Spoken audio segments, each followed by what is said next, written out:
सो चलिए बिल्कुल फोकस करिए, फिर से हम अपने क्लास में आते हैं और अपने आप को बिल्कुल फोकस करके चलते हैं। सो लेट्स स्टार्ट, हम शुरू करते हैं अपनी बात को। तो फिर से अपने आप को कहानी में लेकर आओ। कहानी बहुत गहरी है, कहानी भारत की है, कहानी भारत के शहरों की है।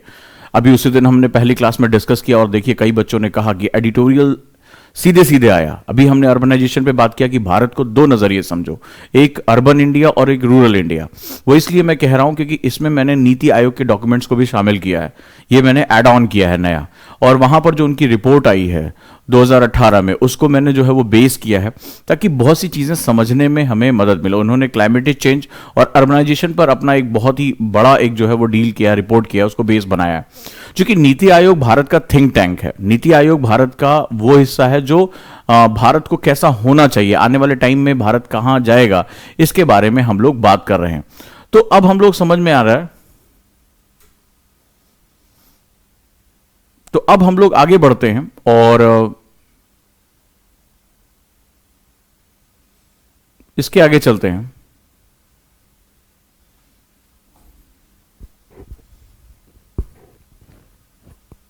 सर आपके पीछे से बारिश जैसी आवाज आ रही है, किसी ने लिखा है।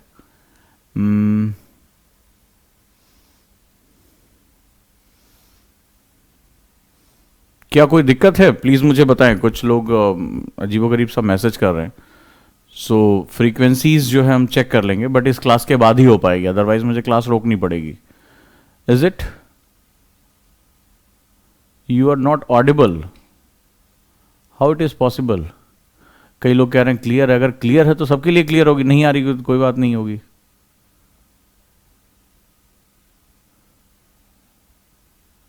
सब लोग कह रहे हैं क्लियर है। प्लीज अपनी डिवाइस चेक करें क्योंकि फ्रीक्वेंसी वही है जो हम पहले यूज करते थे।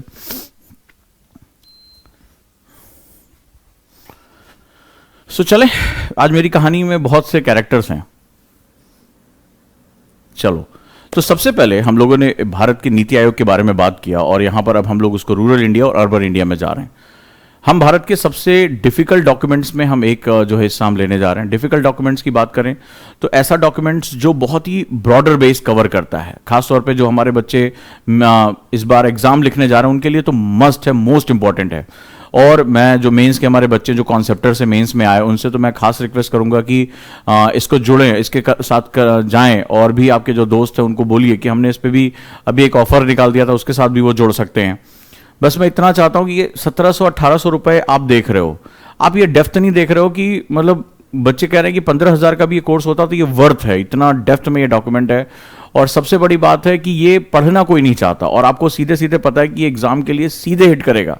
जैसे जैसे मैं डिस्कशन करता जा रहा हूं, आप जब एग्जाम में पेपर आएगा तो आप देखते रहिएगा कि ये डिस्कशन अगर आपने अपनी कॉपी में उतार लिया, अपने दिमाग में उतार लिया, तो यकीन मानिए आप देखेंगे पेपर बिछा पड़ा रहेगा आपके सामने। ये इसमें इतने जो है वो ब्रॉडर डायमेंशन, चारों पेपर में आपको इसमें अच्छे खासे क्वेश्चन मिलेंगे, राइट।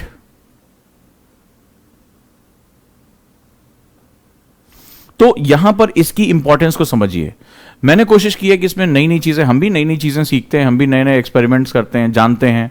उत्साह आपका लगता है कि भाई किस तरह से रिएक्ट होगा, तो मैंने आपसे इसीलिए फीडबैक मांगा हर क्लास के बाद कि अब जैसे मुझे लगा कि आपका जो उत्साह, मतलब 50 की संख्या में मेरे पास जो है वो मैसेज आए कि बहुत मजा आ रहा है, तो मुझे लगा नीति आयोग को भी इसमें इन्वॉल्व कर लेना चाहिए। नीति आयोग के बिना नहीं हो सकता क्योंकि योजना भारत के जो शहरी विकास उसकी मैगजीन है, कुरुक्षेत्र भारत के ग्रामीण विकास की मैगजीन है, और इसके साथ साथ जो नीति आयोग है वो भारत किस रूप में विकसित होगा, उसका जो डेवलपमेंटल प्रोसेस होगा वो कैसा होगा, इसके बारे में जो है वो बात करता है। तो मुझे लगा कि अगर मेरे बच्चे इसको स्वीकार कर रहे हैं, अगर एक मेरे में डर था कि इतना डेप्थ में डॉक्यूमेंट है और पता नहीं उसको एक्सेप्ट करेंगे नहीं करेंगे, कहीं जो है वो घबरा जाए कि नए नए बच्चे हैं हमारे पास ढेर सारे, लेकिन आप लोगों का जो प्यार मिला उससे बहुत मुझे उत्साह मिला और लगातार मुझे मेहनत करने का भी एक जो है मौका मिल रहा। तो इस बार मैंने नीति आयोग के डॉक्यूमेंट्स, जो कमेटीज हैं उनके डॉक्यूमेंट्स, वो सब मैंने इन्वॉल्व करने शुरू किया। आज की क्लास में आपको दिख जाएगा।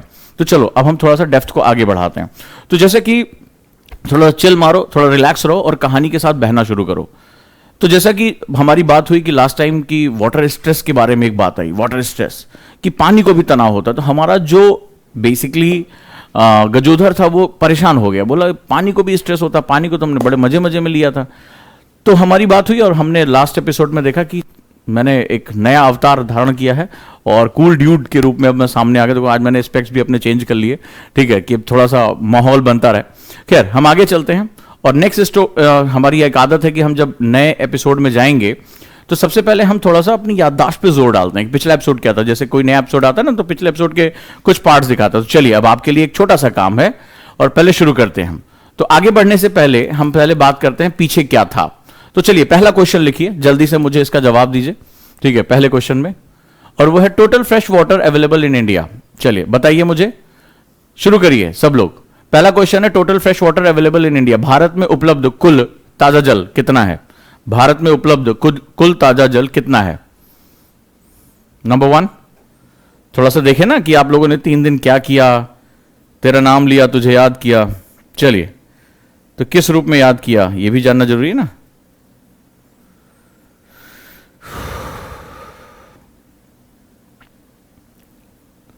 Total fresh water available in India. Next one, कोई भी कॉपी नहीं देखेगा, बेईमानी करोगे तो खुद ही से भुगतोगे। Actual usable water available India, Bharat में उपलब्ध वास्तविक प्रयोग करने योग्य जल की मात्रा। भारत में उपलब्ध वास्तविक उपयोग करने हेतु जल की मात्रा।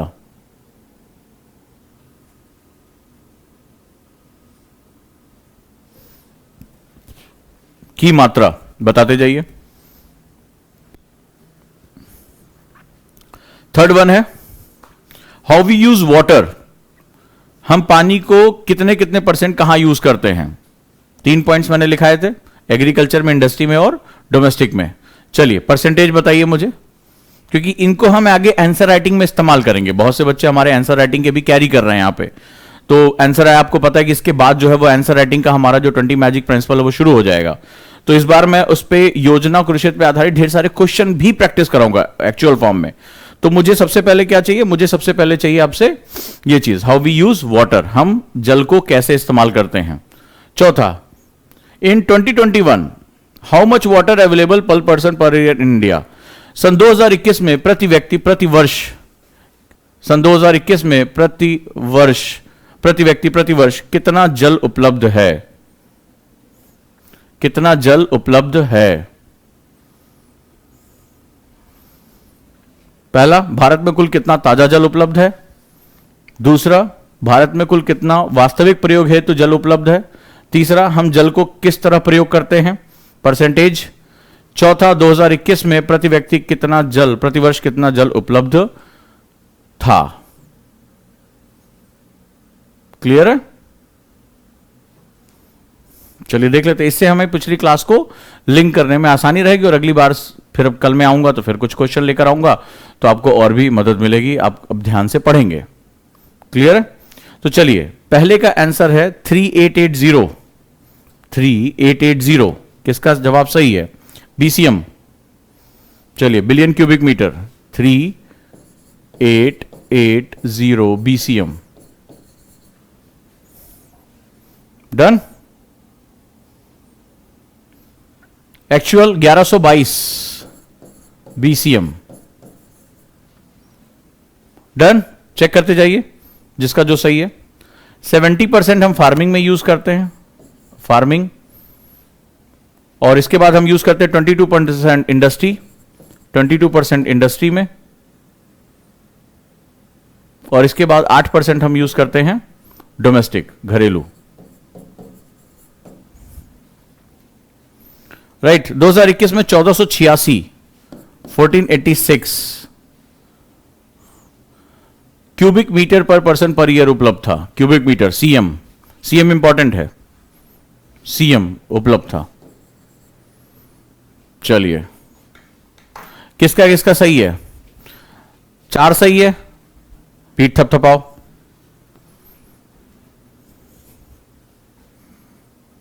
कितने गलत हुए?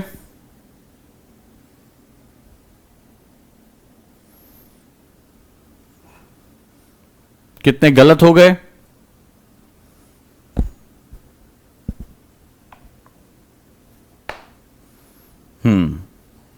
अब क्यों गलत हुआ ये देखो। राइट, क्यों, आखिर क्या रीजन रहा कि हमारी गलतियां हो गई? ईमानदारी से चेक करो। यहां पे स्मार्ट बनने की कोशिश मत करना। सावधानी हटी, दुर्घटना घटी।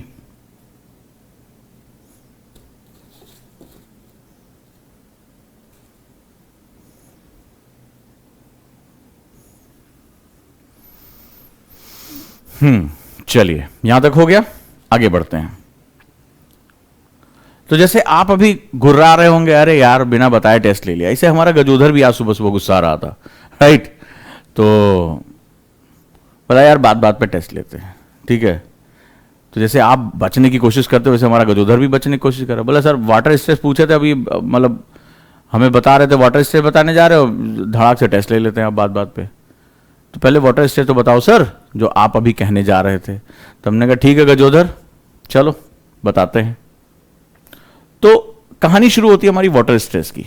जैसे रस्सी को समझो, तो रस्सी में क्या खास बात है, अगर आप रस्सी को ध्यान से समझेंगे तो रस्सी क्या काम करती है।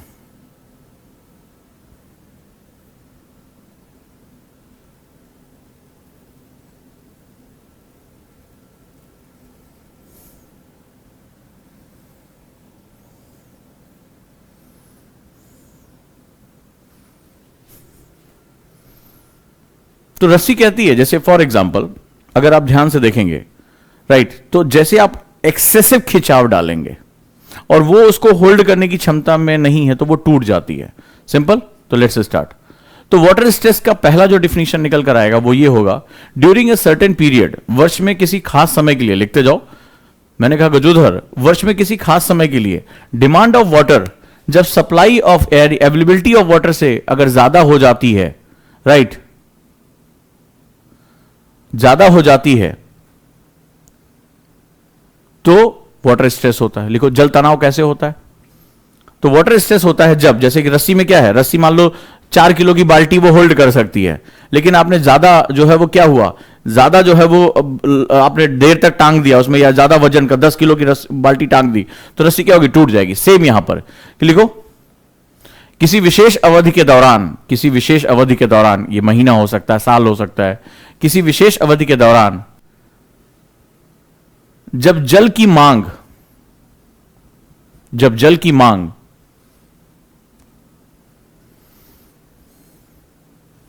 उपलब्ध जल की मात्रा से ज्यादा हो, उपलब्ध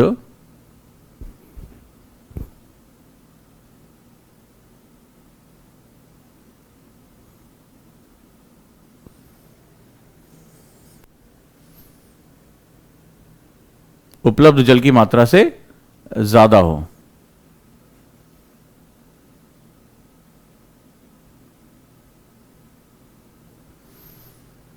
दूसरा, अभी इस रस्सी से सब कुछ समझो, डिफिनीशन तुम्हें नहीं याद होगा क्लास में, ये जब एग्जाम में जाओगे ना ये याद आएगा। बहुत सोच समझ के नोट्स बनाता हूं, बहुत दिमाग, बहुत टाइम लगता है मुझे नोट्स बनाने में इसको, राइट। तो चलिए अगर हम इससे बारे में बात करें,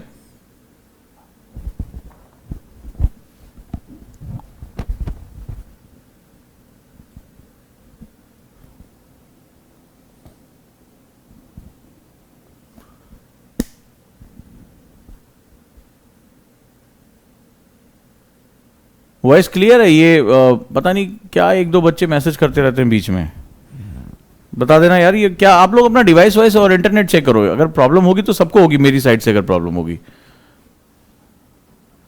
मुझे क्लास में डिस्टर्बेंस हो रही है मैसेज से। अब देखो सब लोग कह रहे हैं क्लियर है, चलो मुझे रिदम ही नहीं बनाने दे रहा हो, तो प्लीज थोड़ा सा कोशिश करो कि आप मैसेज मत करो थोड़ी देर, ठीक है। मुझे मेरी फीलिंग में बहने दो, मेरा वेब सीरीज मेरी चलने दो। तो ये इस बात को ध्यान से समझना कि रस्सी में, अब देखो ध्यान से, मैंने इसको बहुत ध्यान से इसको बनाया है कि अगर हमने रस्सी में ज्यादा वजन टांग दिया तो क्या होगा, उसकी जो कैरिंग कैपेसिटी है उससे आगे निकल जाएगा, टूट जाएगा।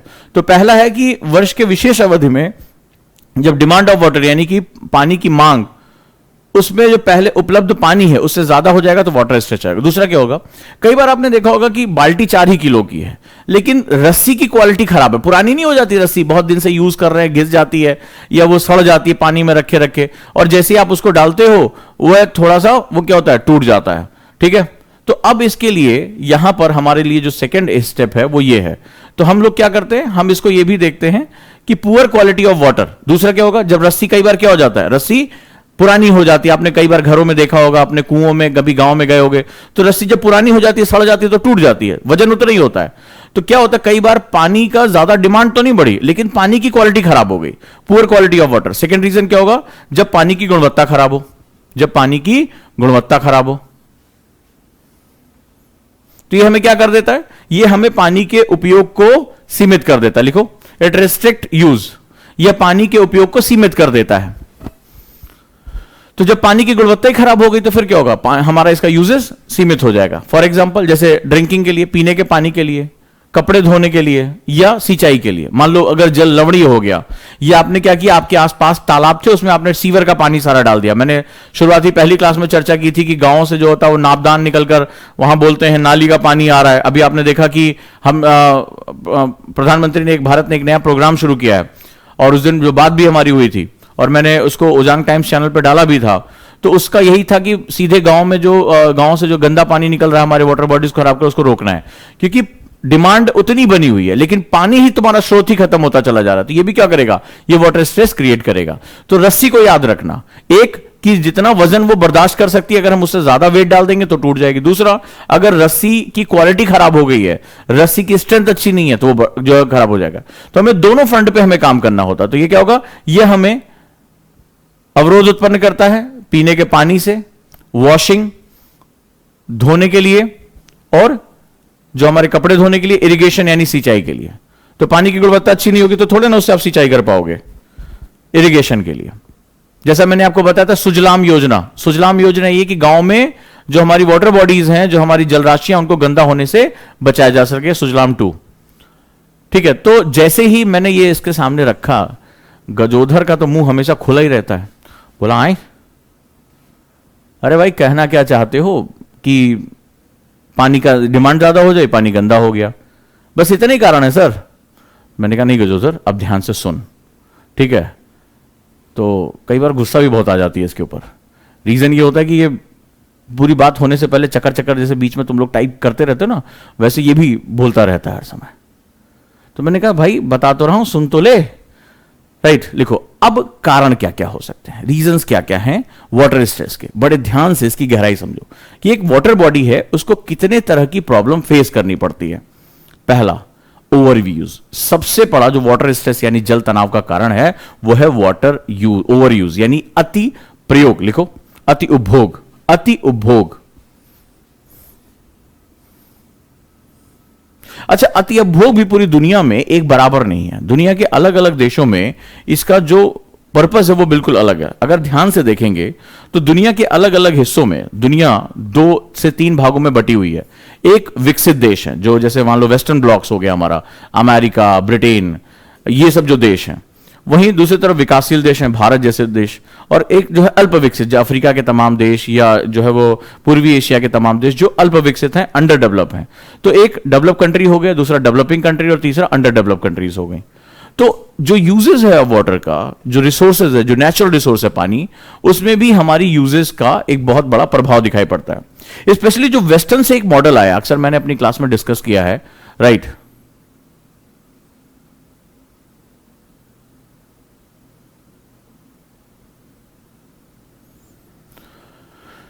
मैंने एक जो डिस्कस किया है बार बार, वो ये है कि पर कैपिटा वाटर कंजप्शन इन डेवलप कंट्रीज, जो विकसित देश हैं, वो बेसिकली इकोनॉमी का उपभोग आधारित मॉडल की बात करते हैं, यानी कि कंजप्शन बेस्ड मॉडल की बात करते हैं। ये कहते हैं कि per capita energy consumption, per capita resource consumption जितना ज्यादा होगा, यानी प्रति व्यक्ति संसाधनों का उपभोग जितना ज्यादा करोगे, उतना ही तुम प्रगतिशील होगे, उतना ही तुम विकसित होगे, उतना ही तुम्हारी पर कैपिटा इनकम ज्यादा होगी, तभी तो उपभोग कर पा रहे हो। तो यहां पर कहता है पर कैपिटा वाटर कंजप्शन इन डेवलप कंट्रीज। लिखो, प्रति व्यक्ति, विकसित देशों में प्रति व्यक्ति जल का उपभोग, विकसित देशों में प्रति व्यक्ति जल का उपभोग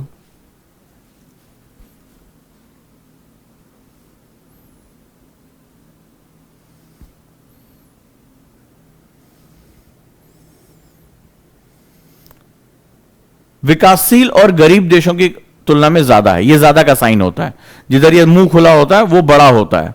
ठीक है, मैथमेटिक्स में विकासशील और गरीब देशों की तुलना में ज्यादा है। चलिए मिलते हैं कल।